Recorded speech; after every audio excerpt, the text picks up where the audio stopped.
With CMaps Analytics extension for Webi installed, in the left pane we'll get an additional icon.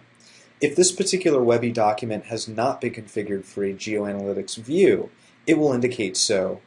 But if we're a developer who wants to load content inside of our CMaps Analytics view, the first thing we'll need to do is create and publish our content into the Business Objects repository. We use SAP dashboards as the design environment for creating content using CMaps Plugin. The benefit as a developer is that you're inside of SAP Business Objects technologies throughout the entire process. So the other benefit is that we can use the full expansive capabilities of dashboards to create a fine-tuned location intelligence experience. The only additional step that's required is to create an external interface connection, name the external interface connection Get Report Data, set the range type as a table, set the access to read and write, and bind that range as it will be anticipated from the Web Intelligence report. If I go back very quickly to that Web Intelligence report, you can see that we have 5 or 6 columns of data where we have a city, a state, a couple of measures, and a latitude and longitude. So we can design our content and our maps layers accordingly as we anticipate the data coming into our dashboard. Now we can publish this to platform for desktop and mobile.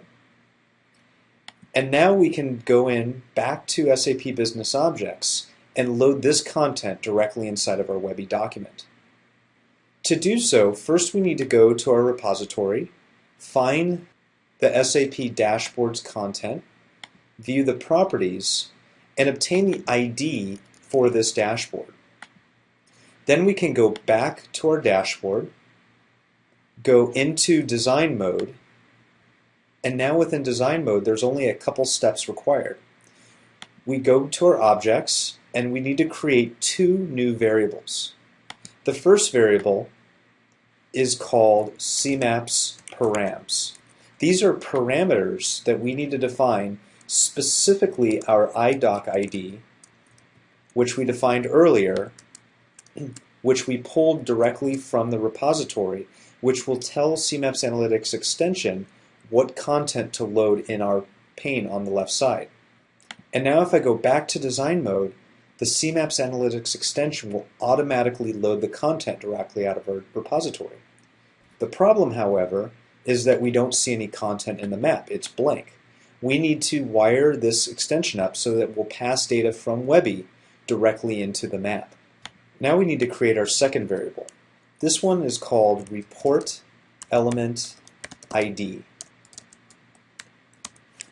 We can simply leave this one blank because CMaps Analytics extension is automatically going to fill that in for us. When we go back to our extension, the last step that we have to do is to decide what report element or report part we want to load into our map. This is important if you're in a scenario where you have multiple report parts inside of your report. Clicking anywhere inside the report part will define a report part ID and automatically stream the content into our dashboard.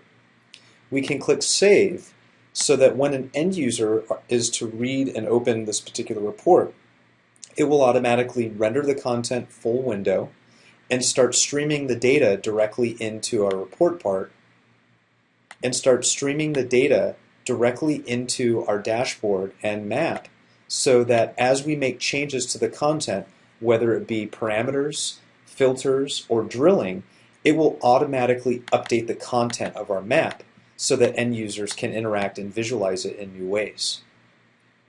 And so that covers building a very basic view where we're consuming information from Web Intelligence.